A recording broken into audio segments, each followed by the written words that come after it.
ठीक है। तो चलिए हम शुरू करते हैं प्रश्न 1 से। दोस्तों आप हर किसी प्रश्न को खुद से भी सोल्व करने की जरूर कोशिश करिएगा। हमारा पहला प्रश्न दिया है, प्रश्न कह रहा है कि जैसे पहले अक्षर का संबंध दूसरी संख्या से है उसी प्रकार तीसरे अक्षर का संबंध बताइए। यानी दोस्तों यहाँ पर जैसे RUST का संबंध 9, 6, 8, 7 से है, तो हमें यहाँ पर TSUR का बताना है। यानी दोस्तों ये एनालॉजी का प्रश्न है, हमें जैसे यहाँ पर इनका संबंध दिया है सेम तरीके से यहाँ पर बताना है।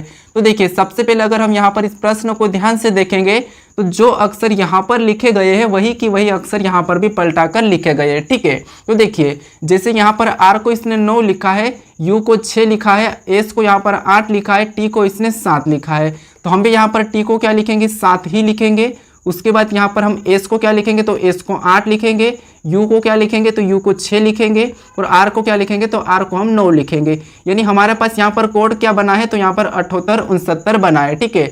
ऑप्शन में चेक करेंगे तो ऑप्शन हमारे बी में दिया है, तो ऑप्शन बी वाला हमारा सही जवाब हो जाएगा। चलिए हम बढ़ते हैं प्रश्न 2 पे। अब दूसरे नंबर का प्रश्न दिया है, प्रश्न कह रहा है कि दिए हुए विकल्पों में से लुप्त संख्या ज्ञात करें। यानी दोस्तों हमारे पास यहाँ पर 3 त्रिभुज दी गई है, ठीक है। इन 3 त्रिभुज में हमारा इस त्रिभुज में प्रश्नवाचक चिन्ह दिया गया है, यहाँ पर कौन सी संख्या आएगी ये प्रश्न पूछा है।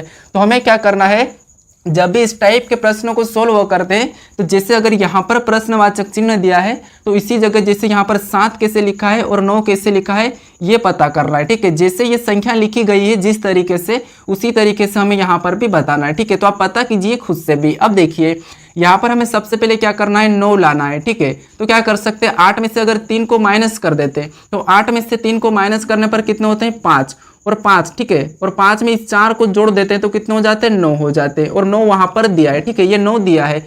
अब सेम तरीके से यहाँ पर भी क्या करेंगे 6 में से 4 को माइनस करेंगे, तो 6 में से 4 को माइनस करेंगे तो 2 हो जाएंगे, और 2 में क्या करेंगे यहाँ पर जैसे 4 को जोड़ा था तो यहाँ पर भी हम क्या करेंगे 5 को जोड़ लेंगे, तो 2 में 5 को जोड़ेंगे तो कितने हो जाएंगे 7 हो जाएंगे, और 7 भी यहाँ पर दिया है। अब दोनों आकृति में जिस तरीके से यहाँ पर संख्या लिखी है सेम तरीके से हम भी यहाँ पर क्या करेंगे 9 में से 5 को घटा लेंगे, तो 9 में से 5 को घटाएंगे तो कितने होते हैं 4, और 4 में क्या करेंगे जिस तरह से यहाँ पर 4 और 5 को जोड़ा था तो हम भी यहाँ पर क्या करेंगे 3 को जोड़ देंगे, ठीक है। तो 4 में जब 3 को जोड़ेंगे तो कितने हो जाते हैं 7 हो जाते हैं, और यहाँ पर जो प्रश्नवाचक चिन्ह दिया है यहाँ पर क्या आएगा 7 आएगा, ठीक है। ऑप्शन में देखेंगे तो ऑप्शन हमारे डी में दिया है, तो ऑप्शन डी वाला हमारा सही जवाब हो जाएगा। चलिए हम बढ़ते हैं प्रश्न 3 पे। अब 3 नंबर का प्रश्न दिया है, प्रश्न कह रहा है कि कौन सा आरेख दिए गए तत्वों में सही संबंध दर्शाता है, ठीक है। यानी दोस्तों हमें यह प्रश्न कह रहा है कि पिता, चाचा और आदमी का वेन डायग्राम कैसा बनेगा, ठीक है। तो देखिए जब भी हम इस टाइप के प्रश्न को सोल्व करते हैं तो सबसे पहले हमें ये समझते हैं कि इनका आपस में कोई संबंध है या नहीं। तो अब देखिए जैसे यहाँ पर पिता और चाचा तो अलग होते हैं लेकिन दोनों की दोनों क्या होते हैं आदमी होते हैं, ठीक है। तो इसका डायग्राम आपके मन में भी आ चुका होगा, जैसे ये हमारा एक आदमी का डायग्राम बना है। अब देखिए आदमी के अंदर ही कौन होते हैं, तो आपको पता होगा कि आदमी के अंदर पिता भी आता है और चाचा भी आता है। जैसे हमारा एक ये कौन हो गया पिता हो गया है और दूसरा हमारी ये चाचा हो गया है, ठीक है। तो अब देखिए आदमी के अंदर तो दोनों आते हैं लेकिन पिता अलग होता है और चाचा अलग होता है, तो इसका वेन डायग्राम कुछ इस टाइप से बनेगा। तो ऑप्शन में देखेंगे तो ऑप्शन हमारे बी में दिया है, तो ऑप्शन बी वाला हमारा सही जवाब हो जाएगा। चलिए हम बढ़ते हैं प्रश्न यहाँ पर 4 पे। 4 नंबर का प्रश्न दिया है, प्रश्न कह रहा है कि ए बी की बहन है, सी बी की माँ है, डी सी के पिता है, ई डी की माँ है, ए डी से कैसे संबंधित है, ये प्रश्न कह रहा है, ठीक है। तो देखिए जैसे यहाँ पर प्रश्न कहा है कि ए बी की बहन है, यानी दोस्तों मान लीजिए ये कौन है ए है और ए किसकी बहन है, तो ए हमारी ये बी की बहन है, ठीक है। तो बहन यानी कि हम माइनस लगाएंगे, माइनस मतलब महिला, ठीक है। तो ए बी की बहन है, इसके बाद ये हमने बनाया है ए बी की बहन है, आगे कहा है कि सी बी की माँ है, ठीक है। सी कौन है, तो सी बी की माँ है, तो माँ है तो उसको ऊपर लिखेंगे, यानी कि सी किसकी माँ है, बी की माँ है, तो हम इसे ऊपर लिख लेंगे, ठीक है। तो माँ है तो हम क्या करेंगे इससे माइनस लगा लेंगे। उसके बाद आगे कहा गया है कि डी सी के पिता है, ठीक है, यानी कि सी के पिता कौन है, डी है, तो डी को भी हम क्या करेंगे ऊपर लिखेंगे। ये किसके पिता है, सी के पिता है, तो पिता मतलब हम यहाँ पर प्लस लगा लेंगे। उसके बाद ई डी की माँ है, यानी दोस्तों डी की माँ कौन है, ई है, तो उसको भी हम क्या करेंगे ऊपर ही लेंगे, माँ है तो हम इससे माइनस लगा लेंगे, ठीक है। अब प्रश्न कह रहा है कि ए डी से कैसे संबंधित है, यानी दोस्तों यानी कि डी का ए क्या लगेगा, जहां पर भी से लगता है हमें यहाँ पर उल्टा करना है, यानी कि डी का ए क्या लगेगा, तो डी का ए क्या लगेगा। अब देखिए जैसे यहाँ पर डी है, अब डी को समझिए, ये हमारा डी है, ये मान लीजिए ये ए हम है, ठीक है, और ये हमारी माता है और माता का ये पिता है। अब दोस्तों हमारी माता का पिता तो हम हमारे अपनी माता के पिता के हम क्या लगेंगे, तो हम उनके लगेंगे, यानी कि नातिन लगेंगे। ठीक है, तो नातिन हमारा ऑप्शन डी वाला सही हो जाएगा। देखिए डी की पुत्री कौन है, सी है, और सी के पुत्री कौन है, हम है। ठीक है, तो हम यानी कि हम इसके क्या लगेंगे, तो इसके हम नातिन लगेंगे, तो ऑप्शन हमारा डी वाला सही जवाब हो जाएगा। चलिए हम बढ़ते हैं प्रश्न 5 पे। अब 5वें नंबर का प्रश्न दिया है। प्रश्न कह रहा है कि दिए गए अक्षरों में खाली स्थान को पूरा कीजिए। यानी दोस्तों यहाँ पर हमें अक्षर दिए हैं और यहाँ पर खाली स्थान भी दिए। ठीक है, तो यहाँ पर हमें इन लेटर को पूरा करना है। अब देखिए जब भी इस टाइप का प्रश्न हमें पूछा जाता है तो कैसे सोल्व करते हैं, सबसे पहले हमें इन्हें गिन लेना है। ठीक है, जैसे 1 2 3 4 5 6 7 8 9 10 11 12 13 14 15, यानी कि टोटल को गिनने पर हमारे पास कितना है, 15 है। ठीक है, अब देखिए जब भी 12 से अधिक होते हैं तो हमें उसे 4-4 के भाग में काट लेना है। ठीक है, इसमें काटना है 4-4 के भाग में। अब देखिए हमने 4-4 के भाग में तो काट लिया है। इसके बाद अब देखिए जैसे यहाँ पर हमें क्या है, ये खाली स्थान है। ठीक है, ये हमारा कौन है, खाली स्थान है। अब खाली स्थान के तुरंत बाद कौन सा लेटर है, ई है, तो हमें ऐसा लेटर देखना है जो ई है। ठीक है, इससे पहले कौन सा लेटर है, जैसे यहाँ पर खाली स्थान से तुरंत बाद क्या है, ई है, तो यहाँ पर देखिए जैसे यहाँ पर ई दिया है तो ई से पहले क्या है, एफ है, तो यहाँ पर भी ई से पहले क्या आना चाहिए, एफ आना चाहिए, तो यहाँ पर क्या हो जाएगा, एफ हो जाएगा। इसके बाद देखिए वहाँ पर क्या होगा, एफ होगा। अब देखिए जैसे यहाँ पर तो हमारा क्या हो गया था, एफ हो गया, तो हमने यहाँ पर एफ को लिख लिया। उसके बाद अब देखिए एफ से पहले क्या है, हमें देखना है कि यहाँ पर एफ से पहले एच है, तो हम भी यहाँ पर एफ से पहले एच को लगा लेंगे। अब देखिए अब यहाँ पर एच के बाद क्या है, तो एच के बाद एफ है, तो हम भी यहाँ पर एफ को लगा देंगे। यहाँ पर भी एफ के बाद क्या है, ई है, तो हम भी यहाँ पर ई को रख देंगे। अब देखिए हमारा सभी को पढ़ने पर सेम आना चाहिए। जैसे यहाँ पर पढ़ेंगे तो एच एफ ई जी, यहाँ पर भी पढ़ेंगे तो एच एफ ई जी, यहाँ पर भी पढ़ेंगे तो एच एफ ई जी। ठीक है, तो यहाँ पर भी एच एफ ई जी ही होगा, आगे वाला ई जी आ जाएगा, लेकिन जी नहीं लगाएंगे। अब देखिए हमने कौन कौन से लेटर भरे हैं ये हमें देखना है। तो हमने सबसे पहले तो हमने एफ को भरा है, फिर हमने एच को भरा है, फिर हमने एफ को भरा है, फिर हमने ई को भरा है। यानी दोस्तों हमारा ये वाला ऑप्शन में होना चाहिए।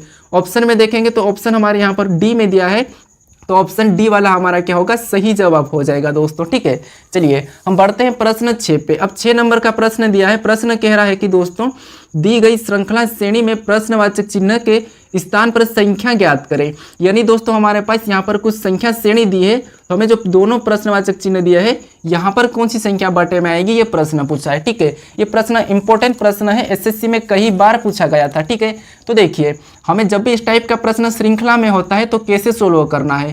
देखिए एक तो हम यहाँ पर बटे में भी संख्या को देख सकते हैं, या फिर एक तरीका हमें क्या करना है, जैसे हम ऊपर वाली संख्या को देखेंगे और फिर नीचे नीचे वाली को देखेंगे जैसे। ठीक है, ये श्रृंखला में हम देख सकते हैं। अब देखिए यहाँ पर हमें सबसे पहले तो इसका अंतर देखना है, तो यहाँ पर 3 और 7 मतलब यहाँ पर 4 का अंतर है, और यहाँ पर देखेंगे तो यहाँ पर 10 का अंतर है। ठीक है, यानी कि प्लस हो रहा है।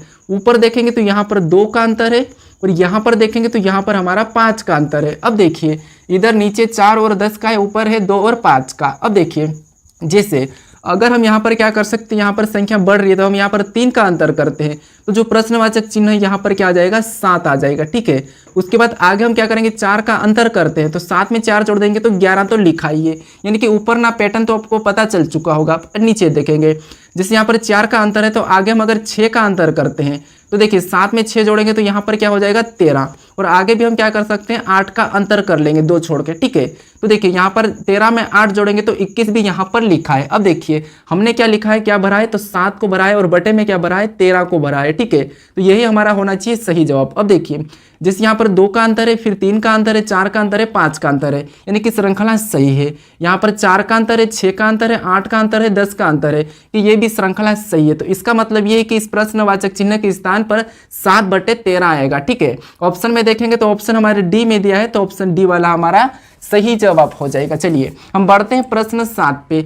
अब 7वें नंबर का प्रश्न दिया है। प्रश्न कह रहा है कि यदि 1 + 4 = 9, 2 + 8 = 18, यहाँ पर 3 + 6 = 15, तो 7 + 8 बराबर बताइए। यानी कि जो प्रश्नवाचक चिन्ह दिया है हमें ज्ञात करना है। ठीक है, तो जैसे हमें सबसे पहले यहाँ पर पता करना है कि जैसे 1 और 4 को 9 कैसे लिखा गया है, और 2 और 8 को 18 कैसे लिखा गया है, और 3 और 6 को यहाँ पर 15 कैसे लिखा गया है, सेम तरीके से हमें यहाँ पर भी बताना है। ठीक है, तो देखिए सबसे पहले हम क्या कर सकते हैं, 9 बनाने के लिए हमें क्या करना है, यहाँ पर 9 बनाना है। ठीक है, तो देखिए अगर 4 का क्या कर सकते हैं, 2 गुना कर देते हैं, तो 4 का 2 गुना 8 होता है, और 8 में क्या कर सकते हैं हम 1 को जोड़ेंगे तो कितने हो जाएंगे, 9, और 9 यहाँ पर दिया है। अब सेम तरीके से हम क्या करेंगे, यहाँ पर 8 को भी 2 गुना करेंगे तो 8 दूना 16 होता है, 16 में भी 2 को जोड़ देंगे तो कितने हो जाएंगे 18, और 18 भी यहाँ पर दिया है, ठीक है 18 भी हमारा यहाँ पर दिया है। अब देखिए हम यहाँ पर भी क्या कर सकते हैं, जैसे 6 का सबसे पहले तो क्या करेंगे 2 गुना करेंगे, तो 6 का 2 गुना 12 होता है, और 12 में 3 को जोड़ेंगे तो 15 हो जाते हैं, और 15 भी यहाँ पर दिया है। तो देखिए आपको पता चला होगा पैटर्न यहाँ पर कि पीछे वाली संख्या को 2 गुना करके आगे वाली संख्या को जोड़ देना है। तो जैसे यहाँ पर भी हम क्या करेंगे, 8 को 2 गुना करेंगे तो 8 दूना 16, और 16 में इसी 7 को क्या करेंगे प्लस कर लेंगे, तो 16 में 7 को प्लस करते हैं तो कितने हो जाते हैं 23 हो जाते हैं, ठीक है। यानी दोस्तों जो प्रश्नवाचक चिन्ह दिया है यहाँ पर क्या आएगा 23 आएगा। ऑप्शन में देखेंगे तो ऑप्शन हमारे बी में दिया है, तो ऑप्शन बी वाला हमारा सही जवाब हो जाएगा, ठीक है। जैसे जिस तरीके से पीछे वाली संख्या को 2 गुना करके 1 प्लस किया है तो 9 होता है, यहाँ पर भी 8 का 2 गुना किया 16, 16 में 2 प्लस किया तो 18, यहाँ पर 6 का 2 गुना किया तो 12, और 12 में 3 को जोड़ दिया है तो यहाँ पर 15, और 15 भी लिखा है। तो हमने भी यहाँ पर 8 का 2 गुना किया और 2 गुना करके 7 को जोड़ा तो हमारे पास कितना आया 23, और 23 हमारे ऑप्शन बी में दिया है, तो ऑप्शन बी वाला हमारा सही जवाब हो जाएगा, ठीक है। चलिए अब बढ़ते हैं हम प्रश्न 8 पे। अब 8वें नंबर का प्रश्न दिया है, प्रश्न कह रहा है कि दी गई श्रृंखला श्रेणी में प्रश्नवाचक चिन्ह के स्थान पर संख्या ज्ञात करें। यानी दोस्तों यहाँ पर हमें जो प्रश्नवाचक चिन्ह दिया है यहाँ पर कौन सी संख्या आएगी ये हमें बताना है। इससे पहले हमने बटे वाली को देखा था, अब यहाँ पर सिंगल वाली ही है, ठीक है। तो देखिए दोस्तों जब भी हमें श्रृंखला यहाँ पर घटती बढ़ती मिलती है तो हमें क्या करना होता है कि हमें यहाँ पर एक छोड़ के एक चलना होता है। जिससे दोस्तों मैं आपको इसका फुल वीडियो भी बताने वाला हूँ कि श्रृंखला को फास्ट कैसे सोल्व करें, ठीक है। उसका वीडियो भी आपको कल या परसों मिल जाएगा। अब देखिए जैसे यहाँ पर क्या करेंगे एक छोड़ के एक चढ़ेंगे, क्योंकि यहाँ पर 18 से 24, 24 से 21, फिर 27, यानी कि संख्या घट भी रही है और बढ़ भी रही है। तो देखिए हम एक छोड़ के एक चलेंगे, जैसे इससे और इससे, और यहाँ पर ऊपर से इससे और इससे। अब देखिए जैसे एक छोड़ के एक चलेंगे तो यहाँ पर 18 से 21, यानी दोस्तों यहाँ पर प्लस कितना 3 हुआ है, यहाँ पर भी हम क्या कर सकते हैं +3 कर सकते हैं, ठीक है। उसके बाद यहाँ पर देखेंगे तो यहाँ पर 24 से 27 मतलब यहाँ पर भी +3 हो रहा है, और 27 से 30 मतलब यहाँ पर भी +30 हो रहा है। तो हम भी यहाँ पर +3 कर लेंगे। तो जो प्रश्नवाचक चिन्ह दिया है 21 में 3 जोड़ेंगे तो कितने हो जाएंगे 24, यानी कि यहाँ पर क्या आना चाहिए 24 आना चाहिए, ठीक है। 21 में 3 जोड़ा 24, और जो प्रश्नवाचक चिन्ह दिया है वहाँ पर क्या आना चाहिए 24 आना चाहिए। तो 24 हमारा सही जवाब हो जाएगा। ऑप्शन में देखेंगे तो ऑप्शन हमारे सी में दिया है, तो ऑप्शन सी वाला हमारा सही जवाब हो जाएगा। चलिए हम बढ़ते हैं प्रश्न 9 पे। अब 9वें नंबर का प्रश्न इंपॉर्टेंट है दोस्तों, कथन और निष्कर्ष का, ठीक है। ये एक प्रश्न आपको किसी भी परीक्षा में देखने को मिलेगा। प्रश्न कह रहा है कि देखिए सबसे पहले हमें कथन पता करना है, जैसा कथन का है उसके बारे में निष्कर्ष क्या कह रहा है हमें ये देखना है। अगर निष्कर्ष गलत का है तो हमें गलत बताना है, अगर निष्कर्ष सही का है तो हमें सही बताना है, ठीक है।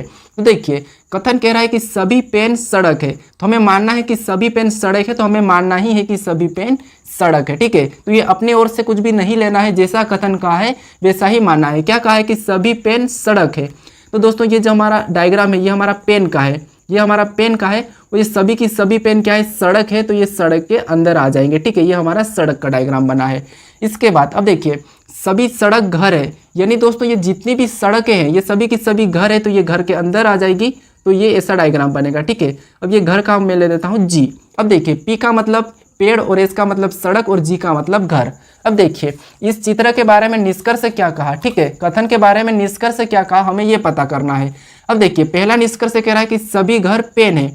अब देखिए सभी घर पेन है, अब देखिए सभी घर पेन नहीं है, यहाँ पर सभी पेन घर के अंदर है, लेकिन सभी घर पेन के अंदर नहीं है, तो इसीलिए पहला वाला तो गलत हो जाएगा, ठीक है। क्योंकि यहाँ पर देखिए यह हमारा निष्कर्ष कह रहा है कि सभी घर पेन है, तो सभी घर पेन नहीं हो सकते हैं, क्योंकि सभी पेन घर हो सकते हैं लेकिन सभी घर पेन नहीं हो सकते, इसीलिए पहला वाला तो गलत हो जाएगा। अब देखिए यहाँ पर दूसरा कह रहा है कि कुछ घर पेन है। अब देखिए यहाँ पर अगर कुछ का आएगा तो कुछ तो हो जाएगा, ठीक है, क्योंकि कुछ घर पेन है, तो कुछ घर तो 100% पेन दिख रहे हैं, लेकिन सभी की सभी घर नहीं है, तो इसीलिए हमारे यहाँ पर निष्कर्ष दूसरा वाला सही कह रहा है। तो हम ऑप्शन में देखेंगे तो केवल निष्कर्ष दूसरा अनुसरण कर रहा है, तो ऑप्शन हमारा बी वाला सही हो जाएगा, ठीक है। कौन सा वाला? ऑप्शन बी वाला। अब चलिए हम बढ़ते हैं प्रश्न 10 पे। अब 10वें नंबर का प्रश्न दिया है। प्रश्न कह रहा है कि दी गई आकृति में कितने काले बटन कमीज है। यानी दोस्तों जैसे हमारे पास ये जो आकृति है, ये सभी की सभी आकृति के अंदर जो अंक है वो काला है, और जो ये वाली आकृति है इसके अंदर हमारे जितने भी अंक है वो बटन है, और जो इसके अंदर है वो सारे के सारे कमीज है। लेकिन दोस्तों अब देखिए, हमें तो ये कह रहा है कि कुछ ऐसे अंकों को ढूंढना है जो काले भी है, बटन भी है और कमीज भी है। अब दोस्तों देखिए, हमें क्या करना है, काले भी है, बटन भी है और कमीज भी है, इस टाइप के अंकों को देखना है। तो हम अगर 10 को देखेंगे तो 10 तो सिर्फ बटन है, 16 को देखेंगे तो सिर्फ काला है, 13 को देखेंगे तो सिर्फ कमीज है। अगर हम 9 को देखेंगे तो 9 काला और यहाँ पर हमारा कमीज है, क्योंकि देखिए हमें तो तीनों ढूंढना है। अगर हम यहाँ पर 18 को देखेंगे तो 18 हमारा बटन है और कमीज है, 17 को देखेंगे तो 17 हमारा काला है और बटन है। लेकिन हमारा जो 19 दिया है, 19 हमारा तीनों आकृति के अंदर है, तो हमारा 19 ही क्या होगा, सही जवाब हो जाएगा। तो ऑप्शन हमारा बी वाला सही होगा, क्योंकि प्रश्न ही कह रहा है कि काला बटन कमीज है, यानी कि सभी की सभी के अंदर आना चाहिए। तो ऑप्शन हमारा बी वाला सही हो जाएगा। अब चलिए हम बढ़ते हैं प्रश्न हम 11 पे। अब दोस्तों अगला प्रश्न, अब दोस्तों इस प्रश्न को आपको क्या करना है, ये आपका टेस्ट क्वेश्चन है, ठीक है, ये आपका टेस्ट क्वेश्चन है। जैसे यहाँ पर C80 को 3120 लिखा है तो M80 को बताना है, ठीक है। तो दोस्तों आप इसका मुझे सही जवाब क्या है ये कमेंट करके जरूर बताइए। और